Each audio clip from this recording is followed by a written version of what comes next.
nueva cuenta, bienvenidos a su canal Entrando en Materia, donde pues entrevistamos a personalidades y personajes que pueden darnos importantes e interesantes conceptos acerca de la vida, de las relaciones humanas, de la comunicación y de mucho más, ¿no? Y pues hoy tengo el gran honor de que me haya aceptado la invitación la doctora María Elena Merina Mora, jefa del Departamento de Psiquiatría y Salud Mental de la Facultad de Medicina de la UNAM.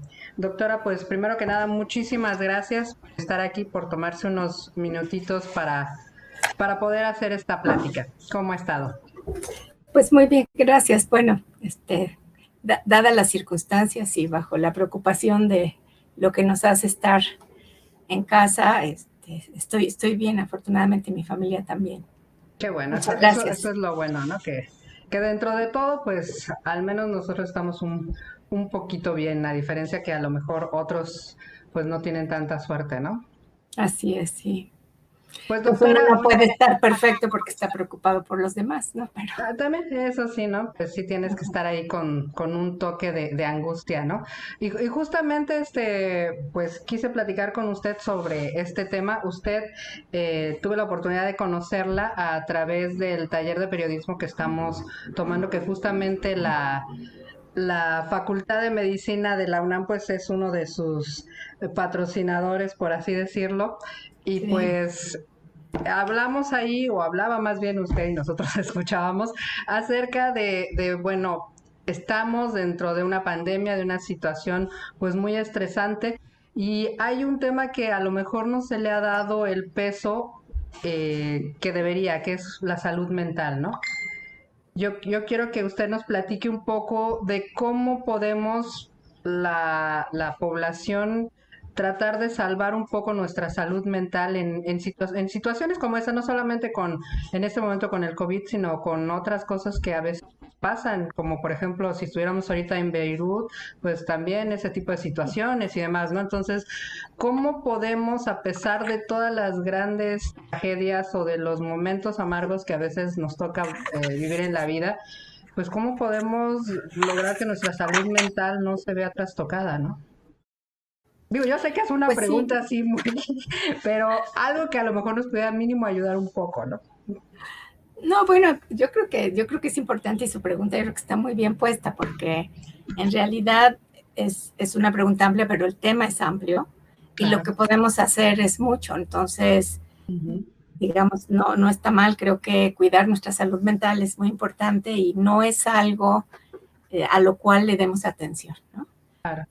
Empezamos por tener emociones, sentirnos incómodos, no tener bienestar, tener emociones que nos incomodan, pero no sabemos cómo identificarlos, no estamos acostumbrados pues, a hacer los ejercicios, ¿no? Si a uno le está doliendo la cabeza, ve en qué parte de la cabeza, qué tipo de dolor, de malestar puede ser, pero en las emociones no estamos acostumbrados a vernos a nosotros mismos y Claro. entonces no podemos saber si lo que tenemos es que estamos preocupados, tenemos miedo, estamos enojados.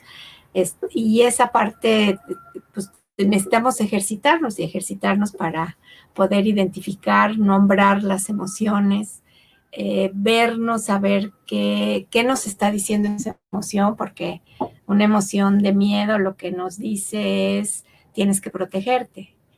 Y Claro. un poco de miedo es muy importante tenerlo porque si no tuviéramos ansiedad de la enfermedad y no tuviéramos ese miedo, tampoco nos protegeríamos, ¿no? Entonces, Claro, es ¿por qué una usamos pequeña el...? alarma que nos da el cuerpo para justamente reaccionar, ¿no? Y entonces, es exacto. Entonces, esa es una parte muy importante y tener un poco de miedo nos ayuda a cuidarnos. Demasiado miedo, pues sí se vuelve incapacitante. Y por qué se vuelve demasiado miedo tiene que ver también en cómo lo enfrentamos, pero tampoco somos muy conscientes de eso, ¿no? Entonces, si nos hacemos ilusiones y pensamos en que la cosa va a estar bien y no va a pasar nada, y cosas que son poco realistas, pues en realidad eso no nos ayuda, eso nos perjudica. Si lo negamos y decimos que no es cierto, que es un invento, eso tampoco nos ayuda, ¿no? Entonces tenemos que ver, bueno, ¿qué es lo que yo puedo hacer frente a esta situación? ¿Qué es lo que está bajo mi control? y bajo mi control qué es, si salgo o no salgo, a dónde salgo, usar el tapabocas, usar la careta cuando es necesario, lavarnos las manos, en fin, toda esa parte que sabemos que si nos protegemos no tenemos por qué contagiarnos. Y entonces eso que está en nuestro control, pues lo debemos de ejercer. Pero tenemos que entender eso. Ahora, si nos sobrepasa, ese miedo se convierte en ansiedad, se convierte en mucha angustia. Porque, y que también es entender, o sea, el tener miedo no es malo, el tener mucho miedo tampoco es malo, es una situación muy compleja porque pues no sabemos, o sea, es un virus especial porque no necesitas tener síntomas para contagiar, no sabes si el que está enfrente de ti está contagiado o no, no sabes si tú lo tienes o no lo tienes. Así es. Entonces, esa situación de no poder, porque digamos, el miedo es como una reacción, como usted bien dice, del cuerpo para actuar. Y si no podemos actuar, pues entonces nos angustiamos, y si nos angustiamos nos paralizamos y entonces no podemos hacer mucho, y entonces tenemos que empezar con otras estrategias como aprender a respirar profundo, poner el despertador para que nos acordemos que tenemos que respirar y que tenemos que ejercitar. Hay unas técnicas de lo que se llama mindfulness o de atención plena, en donde es toda una ejercitación para que nosotros nos podamos concentrar en ciertas cosas y podamos atender esas cosas y podamos como saber qué es lo que nos está pasando, ¿no? Digamos, y todo esto que le estoy contando todavía es normal, ¿no? A veces nos sentimos muy presionados porque ahora que vamos a estar en confinamiento, vamos a aprender 4 idiomas, vamos a bajar 10 kilos de peso. Así es, ¿no? Como si de veras íbamos a tener tiempo. Y la verdad que como mujeres trabajadoras no tenemos nada de tiempo. Tenemos además tenemos doble carga. Entonces, esas cosas, y entonces nos sentimos mal porque no hemos aprovechado el tiempo, porque no leímos los 20 libros. Entonces, digamos, uno es como decir, bueno, ¿qué me está pasando? Pues eso era totalmente poco realista. ¿Qué es lo que yo sí quiero hacer? ¿Qué es lo que no quiero hacer? Y lo que no está bajo mi control no debe de preocuparme, ¿no? Entonces, esa parte también se vuelve como muy importante. Pero ciertamente, digamos, eso, si se vive, por ejemplo, si tenemos problemas económicos o la gente cercana a nosotros no tiene trabajo, ¿cuántos jóvenes viven sin seguridad y no tienen recursos? ¿Cuánta gente ha perdido su trabajo? Entonces, esa es una realidad difícil que nos rodea. Cuando hemos perdido a alguien y no podemos vivir el duelo y no podemos despedirnos, cuando ha habido tanto dolor, todas esas cosas es normal que sobrepasen la capacidad de la persona para manejarlos, ¿no? Y cuando eso pasa, pues necesitamos pedir ayuda. Claro, y esa es otra pregunta que también quería hacerle. ¿Realmente los mexicanos ya hemos llegado a ese punto en que nos es fácil pedir ayuda? Porque temas como yo debo ir al psicólogo, yo debo ir al psiquiatra, siento que si ya no es el tabú de a lo mejor hace 20 o 30 años, que sí era casi un tabú decir que tú ibas inmediatamente te catalogaban como loco, ajá, a pesar de que a lo mejor ya no es tanto así, todavía mucha gente no lo ve como algo necesario y no lo ve como algo lo que sea digno, por ejemplo, de gastar, ¿no? Voy a gastar en ir a un psicólogo o ir a un psiquiatra. ¿Cómo estamos en México en ese campo? Pues bastante mal, como usted bien dice. Tenemos una brecha de atención inmensa. Entonces la gente no va a pedir ayuda, en parte porque cuando hablamos de habilidades para la vida y enseñamos a los niños a identificar sentimientos, a enfrentarlos, a aceptar la diversidad, a ser tolerantes, a tantas cosas que les podemos enseñar, de herramientas con las cuales van a poder vivir mejor, cómo enfrentar problemas sin violencia, en fin, digamos, hay muchas, pero nunca se incluye cómo pedir ayuda.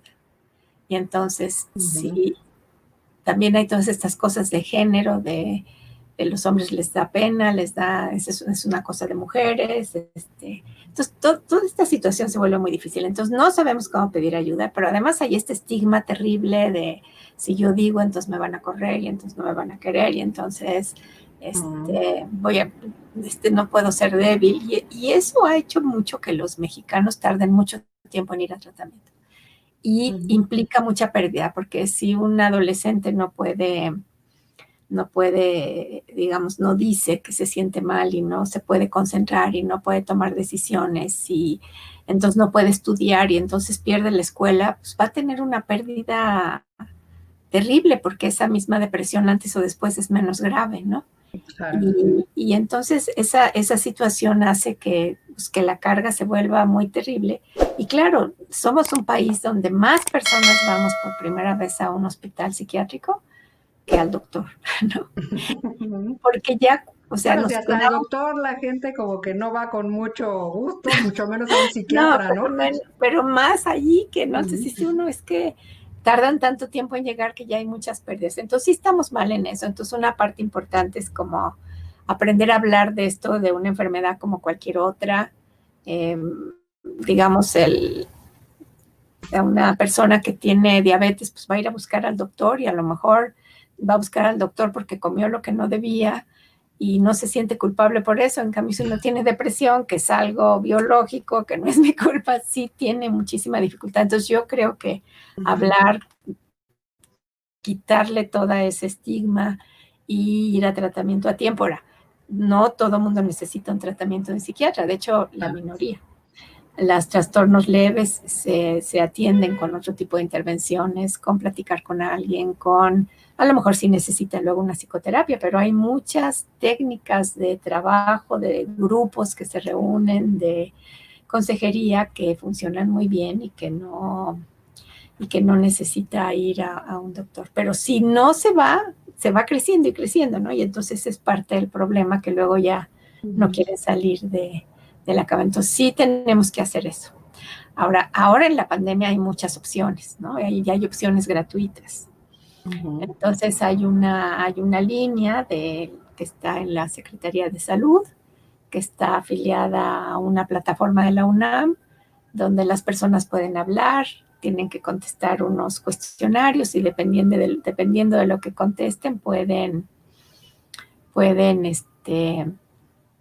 Canalizarlos, ¿no? En algún... los canalizan, pero digamos que o a grupos de autoayuda o a intervenciones en línea en donde uno mismo hace los ejercicios o ya de platicar con una persona o ya canalizarse a tratamiento. Y ahorita hay una red muy grande que está dando tratamiento gratuito, entonces me parece que ese sería también otro mecanismo muy importante. Ujú. Con respecto a eso, bueno, siento que ahorita justamente lo menciona, a lo mejor tanto por la pandemia y otros acontecimientos que hemos pasado últimamente, como los terremotos y demás, se han abierto muchos canales, ¿no? Déjeme contarle rápidamente una experiencia personal que yo tuve hace aproximadamente unos 20 años. Yo tuve una fuerte depresión, pero yo creo que otra de las cosas que también tenemos la mayoría de las personas es que piensan que la depresión es estar muy triste, ¿no? Y ponerte a llorar, ¿no? Y no es cierto, ¿no? Yo, por ejemplo, en esa etapa, yo no sentía literalmente nada, ¿no? O sea, a mí me valía el mundo, no me importaba nada, no sentía ni tristeza ni alegría. Y fue una situación que no duró un mes o dos, o duró prácticamente años, ¿no? Entonces yo en mi inconsciencia un poco, pero un poco también en querer pedir ayuda, fui con pues obviamente a lo que vas es al Seguro Social y le dices a tu médico, oiga, creo que estoy depresiva o tengo depresión. Y bueno, la reacción que tuvo del médico fue que casi casi me dijo, ah, órale, bueno, toma un naproxeno y ya vete a tu casa. O sea, jamás me canalizó, jamás me dijo, sí, no, va, o sea, y entonces yo tuve que literalmente curarme sola, ¿no? O sea, pasaron obviamente, Ujú. como le digo, años para que yo pudiera salir realmente de todo esto, ¿no?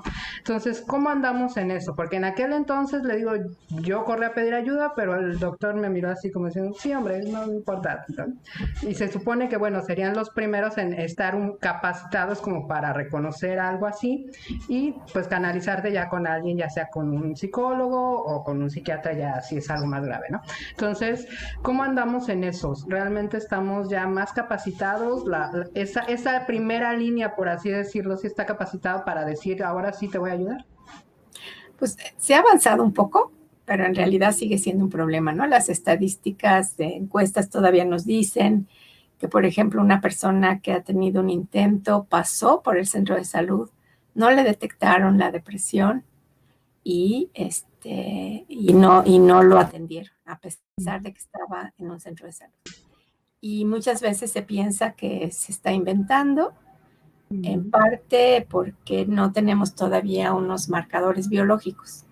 Claro. Quiere decir que no nos pueden sacar una gotita de sangre y ver cuánta depresión tenemos, como en el caso de la diabetes o la hipertensión, que a los médicos les da seguridad tener esa información más objetiva. Y en el caso de los trastornos mentales, que a mí me parece una práctica preciosa, ¿verdad? Pero bueno, porque es realmente el médico. No, yo creo que muy importante, ¿no? O sea, el ser humano no solamente es algo físico, sino también es mental, ¿no?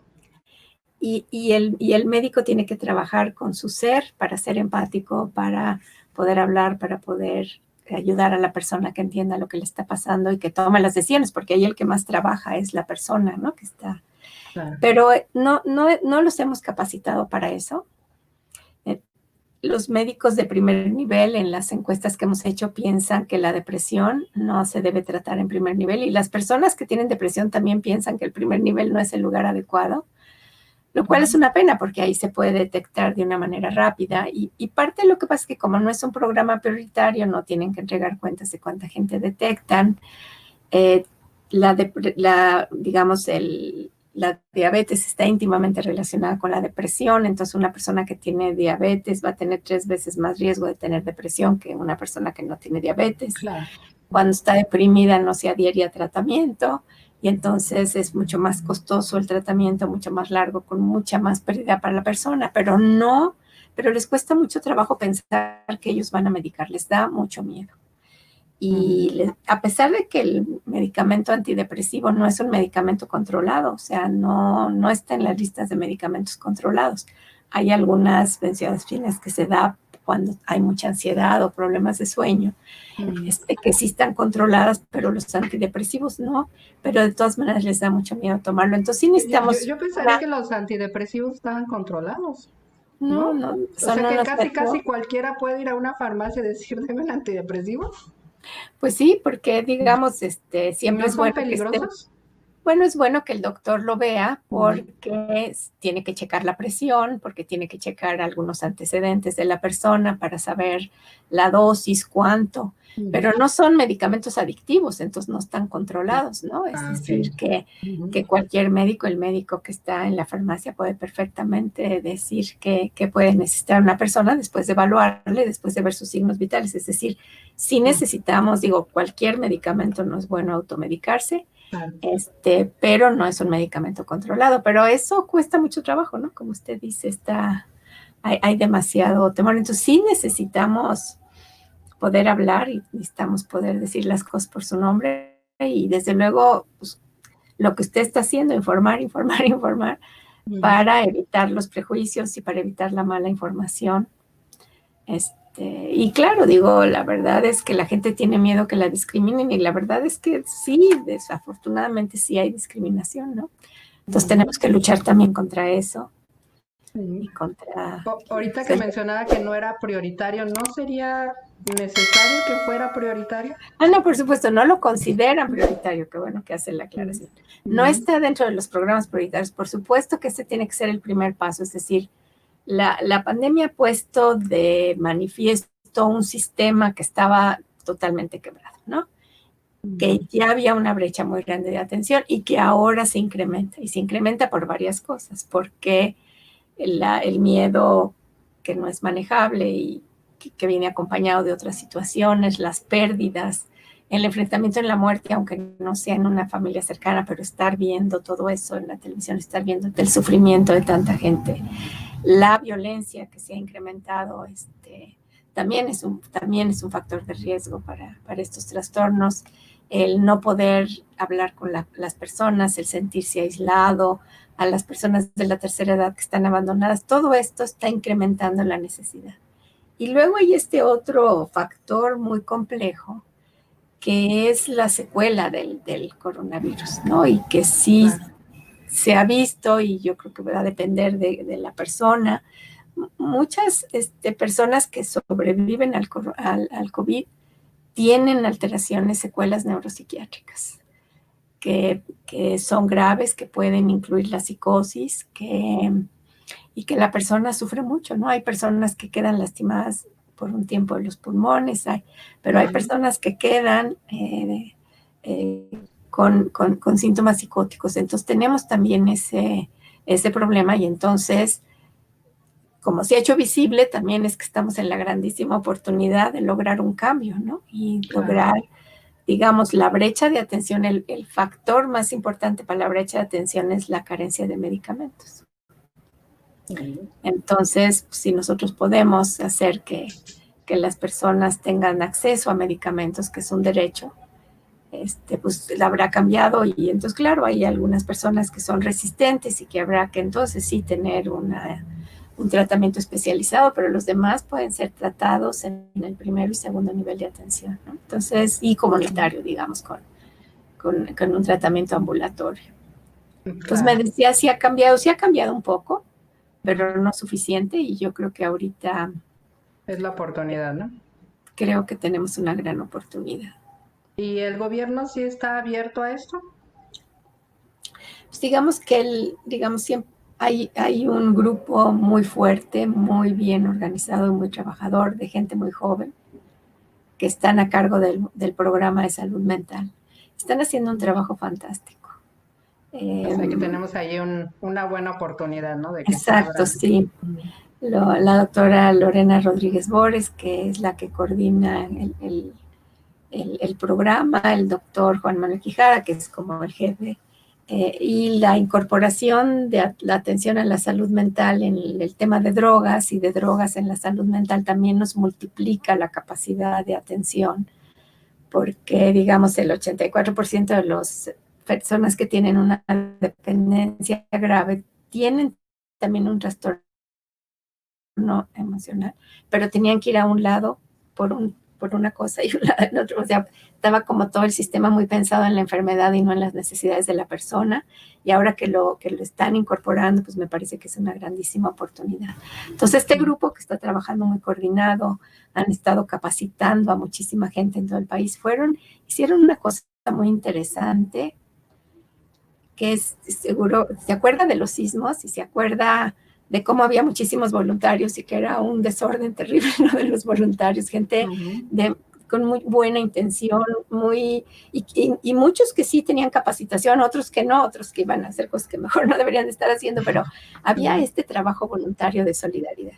En la pandemia es un poco más difícil porque no se puede salir a esa situación, pero usando toda la tecnología y los hospitales que sí están funcionando, y entonces lo que lograron fue ordenar ese trabajo voluntario, y entonces tenemos muchísimos psicólogos, psiquiatras, médicos generales, personas con experiencia vivida, familiares, trabajando juntos para poder dar mucha mayor atención, ¿no? Y ahorita hay como más oferta, hablando de su primera pregunta, hay más oferta de tratamiento de la que se está llegando, pero pues digamos con esta sensibilización y capacitación vamos a llegar, y me parece que sí está haciendo algo importante, y que el planteamiento que están haciendo del problema es justamente eso, regresar al primer nivel. Yo creo que toda la pandemia tendría que, o sea, todos los enfermos que empiezan a tener síntomas deberían de ir al primer nivel, ahí hacerse los estudios, ahí empezar con los tratamientos, y ir canalizando a los siguientes niveles de atención de acuerdo con la gravedad, ¿no? Y la pandemia nos tomó desprevenidos y estamos reactivos, invirtiendo en tercer nivel en lugar de en primer nivel. Como se saturaron los hospitales, el mensaje era: no vayan al hospital, pues ya llegaban muy tarde, se morían, cuando ahorita sabemos que mientras más temprano es el tratamiento, más probabilidades hay de que no se tenga que intubar y de que la persona sobreviva. Entonces sí me parece que tenemos que dejar de invertir en tercer nivel para invertir en primer nivel. Bueno, no, dejar de invertir no. Necesitamos que el tercer nivel funcione y funcione muy bien, pero tenemos que atraer más inversión al primer nivel para que ahí se detecte, se hagan los estudios, se pueda hacer el seguimiento, porque una vez que una persona ha estado en contacto con otra pues identificar quiénes son las personas con las que estuvo, darle seguimiento, se vuelve la atención mucho más específica y manejable, porque de otra manera atender a toda la población es muy difícil, ¿no? Entonces me parece que sí hay ahí un camino que se tiene que regresar. Está bien que no vayan al hospital, pero entonces tenemos que dar atención en la casa, no los podemos dejar sin nada de atención, necesitamos atención en casa y una persona que esté monitoreando que cuando es necesario ir al hospital, lleguen rápido al hospital. Entonces sí me parece que ahí hay una reforma y eso es lo que han estado planteando. Entonces me parece que la oportunidad está dada y que, pues que ya han demostrado que pueden hacer muchas cosas muy bien. También me gusta, ¿no? Uno que ya los ve como las personas que fueron mis alumnos, que ve que están reflexionando sobre lo que no hicieron bien y lo que tendrían que hacer mejor para la siguiente vez, ¿no? Entonces, esa actitud de mejora continua me parece fantástica, como decir, es que no nos detuvimos a medir la infraestructura que tenían X instituciones para fortalecerla, sino que nos dimos cuenta cuando ya estábamos trabajando y hay que dar marcha atrás para dar esa infraestructura, en fin. Pero esas reflexiones que hacen me parecen tan importantes pues para tener una población capacitada para atender, o las epidemias siempre se han atendido desde la salud pública, no desde el tratamiento especializado, y me parece que hacia allá tenemos que ir. Claro, eso se dice muy fácil cuando sabemos que no hay un medicamento preventivo, que sabemos ahora más cosas de cómo cuidar, pero todavía no tenemos toda la información que sería ideal tener, ¿no? Entonces, pues me parece que ese camino sí se ha planteado y yo tengo muchas esperanzas de que sí se logre dar un paso significativo. Pues qué bueno, doctora. Y una última pregunta. Hablaba usted de que, bueno, los que están, por ejemplo, viviendo la enfermedad como tal, pues obviamente tienen allí un problema también en cuanto a sus emociones y demás, pero también la familia, ¿no? Hablaba que no solamente, en el caso específico de esta enfermedad, pues no solamente afecta a la persona que la sufre o que incluso que llega a perder la vida por esta enfermedad, ¿no? Sino toda su familia o su entorno, ¿no? Porque si a ti te detectan que eres positivo en esta enfermedad, pues probablemente pues a todo tu entorno de entrada los metan a un confinamiento, ¿no? Y los hagan estudios y demás. Y si, por ejemplo, llegas a fallecer, pues obviamente también la secuela de que tu familiar murió en esta pandemia y demás, ¿no? ¿Cómo hacer que todo eso sea no solamente los enfermos como tal, sino toda la sociedad, pues de alguna forma, incluso los que no hemos tenido ni la enfermedad ni hemos tenido tampoco a alguien muy cercano, pues de alguna forma también estamos sufriendo, por así decirlo, algo que está afectando un poco nuestras emociones, ¿no? ¿Cómo hacer para que toda la sociedad dentro de 5 años no siga teniendo secuelas de esto, ¿no? Tendríamos, no sé, a lo mejor que unir el sector salud con el sector educativo para compaginar un poquito más. Pues sí, son sabias sus palabras. Uno, no hay un sector solito que pueda, ¿no? Entonces, salud solita no puede, porque interviene por una parte educación y prevención, y la SEP, por supuesto, interviene el sector laboral, porque una persona que se deprime no va a producir, entonces a la empresa le sale carísimo tener una gente deprimida que no produce, cuando sería tan fácil darle el tratamiento y que pueda producir, ¿no? Y el costo es altísimo de esto que se llama presencialismo. También tiene que influir, digamos, seguridad, porque nosotros sabemos que la violencia genera mucha enfermedad. Entonces, no, y bueno, y podríamos seguir así. Entonces, no hay un solo... Transversal, ¿no? Ajá, entonces necesitamos el trabajo colaborativo de todos los sectores. Entonces, es uno. Dos, la familia es importantísima, ¿no? Porque, digamos, desafortunadamente lo que estamos viendo es que muchas veces muere 1, 2, 3 personas de la familia. Los dos papás. ¿Por qué? Pues porque están juntos, porque se contagian, porque muchas veces los hogares son no tienen suficiente espacio para poder mantenerlas a una distancia, Claro. y las personas se contagian en grupo y entonces hay pérdidas múltiples. Si además eso le sumamos que hay problemas económicos, en realidad sí se vuelve una carga muy grande. Entonces, aunque una persona sea la que tenga COVID o 2 o 3, toda la familia está involucrada y está sufriendo. Entonces sí tenemos que tener esa atención y tenemos que apoyar a las familias para darle los mecanismos de que puedan realmente enfrentarlo. Pues nada más viendo la carga de trabajo que tienen las mujeres para atender a sus niños que están en la escuela en casa. Entonces la mujer no puede trabajar porque los niños tienen sus clases. Cuando se consigue, que yo creo que esa debe ser una política oficial, que los niños cuyas mamás trabajan y los papás tampoco pueden estar con ellos porque trabajan, entonces deberían de poder meterse al programa a la hora que sea, y tienen los papás la obligación de mandar a la SEP la prueba de que estuvieron trabajando, la foto de lo que estuvieron haciendo, subir las tareas, pero en cualquier horario, porque si no, las mamás tienen que dejar de trabajar y no pueden dejar de trabajar porque entonces no comen, y entonces se vuelve una situación de estrés verdaderamente muy grande, y esa carga excesiva sobre la mujer ha sido demasiado fuerte, ¿no? Entonces yo sí creo que tenemos que aprender de eso y hacer todas las salvaguardas que se requieran para facilitarle a la mujer cumplir con las dos cosas, con la casa, con su trabajo y con la educación de los niños, ¿no? Entonces me parece que eso es muy importante. Pues doctora, realmente han sido muchos conceptos muy interesantes y que yo creo que pues nos ayudará a tener una sociedad mejor y sobre todo más informada sobre temas que hemos un poco escondido bajo la alfombra, que no hemos querido a lo mejor tomar tan de frente como deberían, y que además nos ayudarían a ser personas y una sociedad mucho mejor, ¿no? Como por ejemplo los temas de salud mental, ¿no? Estoy segurísima. Entonces hay que hablar de ella, hay que seguir teniendo estas pláticas, hay que decirle a la gente que no debe tener miedo, y esa parte tan valiente de usted de haber planteado, pero es totalmente cierto. O sea, 1 de cada 4 mujeres nos pasa eso en algún momento de nuestra vida. O sea, no es raro. Y a los hombres también les pasa, pero les da pena decir, pero les pasa y sufren mucho. Claro. Lloran menos, están más irritables y más intolerantes, pero la pasan muy mal.